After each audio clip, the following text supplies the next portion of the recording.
AITAH for cutting my biological children out of my will and instead giving it to my stepson? Story 1. I 60M know that title probably caught a lot of you, but it really isn't what it seems. This entire situation has been agonizing for me, both physically and mentally. I don't even know where to start. I guess I'll try and be as succinct as possible so as to not bore anyone with the details. So I've been married for 2 years to my wife Jen 58F, with whom I am raising her son 16M with.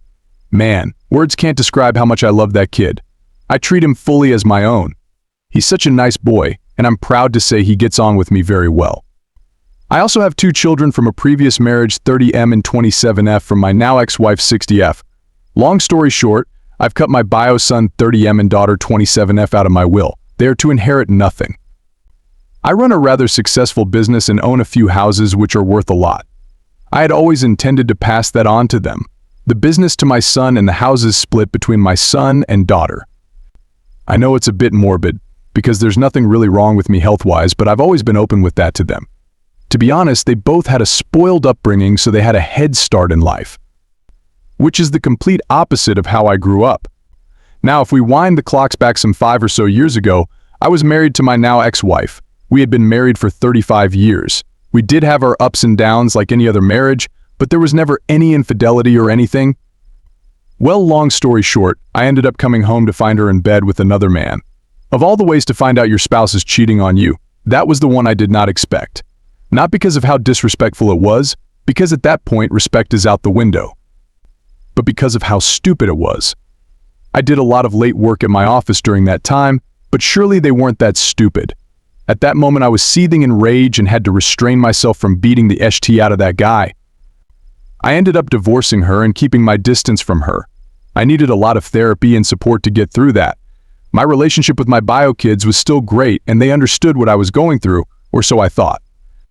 It was only recently that when I went for a Dr. NK with my daughter that she was all of a sudden quiet and not like her usual self.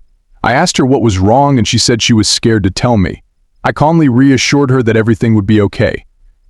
She then proceeded to spill her guts and say that she and her brother knew about their mother's affair, but that their mother had begged them not to tell me that they knew. My son ended up agreeing with his mother and convinced my daughter that this would be best. So they knew their mother was having an affair but were afraid to tell me. I couldn't believe what I was hearing. I asked her wasn't she and her brother angry at what their mother had done, and she said she was, but that they couldn't cope with this and that it wasn't their place to get involved. Well, by not telling me, they had involved themselves. I later had to confront my son over this. He hit me with the "it was to protect you" shtick. At that point I felt very empty and cold inside. He began apologizing too, but by that point I think I had enough. I had come to terms with the fact that my bio kids are fully grown adults now, and that this is how they've chosen to be.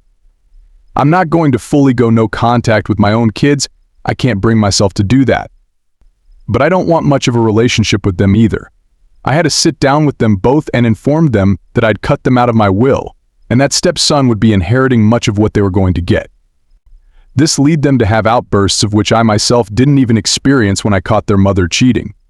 They accused me of being heartless and cruel, and how can I love my stepson more than them when he's not even really my kid? I told them both he's more of my own than either of you and left. My stepson is very bright and I am sure he could one day take over my business. He could pick any of the houses I own to raise his family with too, and do what he wants with the rest of the properties. My ex has been sending me messages calling me heartless too. I have to admit, I have thought whether I went too far on this. AITAH? First comment. As one of the children of divorced parents where one party cheated, I have to say that my brother found about the affair years before my mom did but was scared into staying quiet. He was afraid that the family will be broken, that stability will disappear, that our parents will hate each other, that a separation might cast my mother into poverty, that other people will look down on the family, that everything he's known and loved will disappear. I have to say that it's not easy for children. It's not black and white. While you are one party of a marriage and can just cut ties with your spouse, the children will have to live with this separation and can't take sides ... because no matter what a bad spouse the cheater was, the cheater is still their parent who raised them with care. And that kind of love doesn't go away. It's traumatic. Expecting children to take sides is asking them to be torn into two. My 2 cents. Second comment. How wonderful to punish your children of a marriage of 30+ years who were put in an impossible position and reward the new wife and child of barely 2 years. They conveniently walked into that gold mine. Be prepared to never have a relationship with them or any grandchildren for the rest of your life. While your anger has validation, the only person who it has validation towards is your ex and her putting them in that position. AITAH. Third comment. AITAH, they are kids. You're their dad. They were in an impossible position and hoping to save their family. It's your job to love them no matter what. It's your ex who talked them into it and her that had the affair. It's her you should be mad at, not your kids. Story 2. AITAH for refusing to serve the girl who ruined my life in high school. Advice needed. Hi everyone, I'm 25F and work at a fast food place. It's not the best job, but after everything I've been through, I'm just happy to be working again. Back in high school, I had to leave early because of this girl. Let's call her Amelia. She was my biggest lie, and I don't mean just the regular teasing. She spread lies about me, turned everyone against me, and bullied me online to the point where I had to leave school. I was so messed up that I needed therapy for years just to feel okay again. So a few days ago, I'm working my shift, and guess who walks in? Amelia. At first, she didn't recognize me, but when she did, she got this smirk on her face. She came up to the counter and ordered like she didn't destroy my life a few years ago. I tried to stay calm, but then she made this snide comment, something like, "Wow, you're still ugly as back then. Guess some things never change." I felt like I was 17 again, like all the progress I made just vanished. I looked her right in the eye and said, "I'm sorry, but I can't serve you," and walked away from the counter.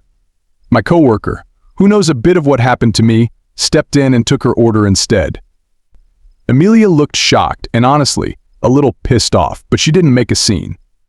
After she left, my coworker asked if I was okay, and I told her the whole story. She was supportive, but I could tell she was kind of unsure if I handled it right.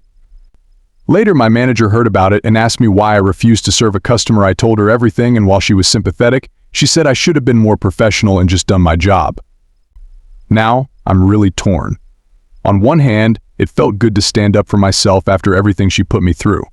But on the other hand, I'm wondering if I should have just sucked it up and done my job. I don't know if I overreacted or if it was okay to set that boundary for myself. I feel like such a mess again, and I don't know what to think. So AITAH for refusing to serve the girl who bullied me so badly I had to leave school?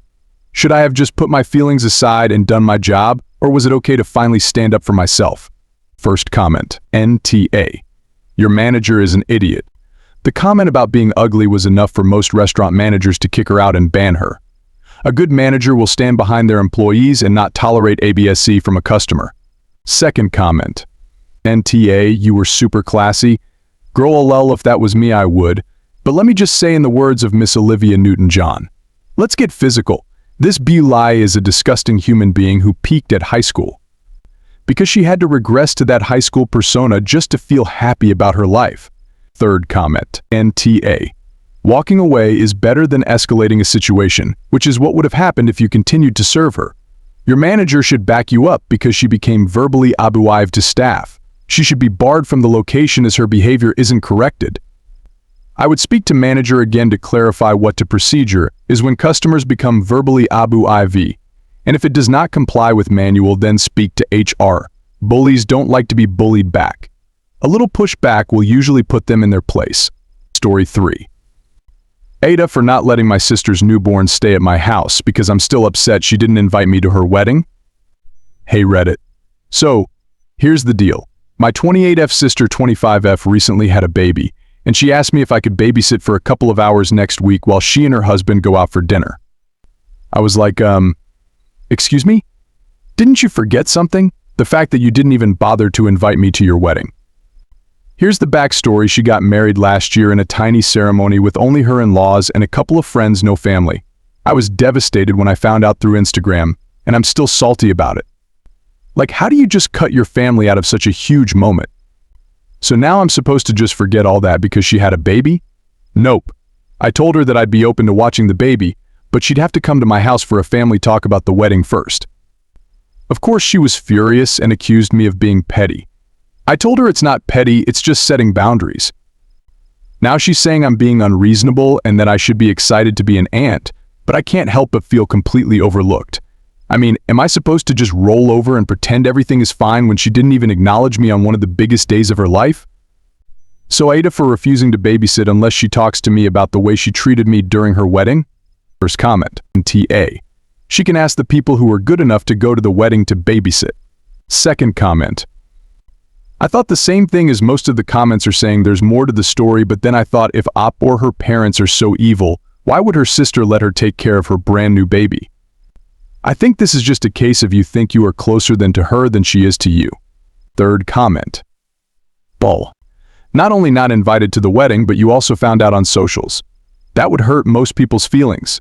It's understandable to want to clear the air and talk things out before doing a favor for her. It's pretty tacky of her to think otherwise.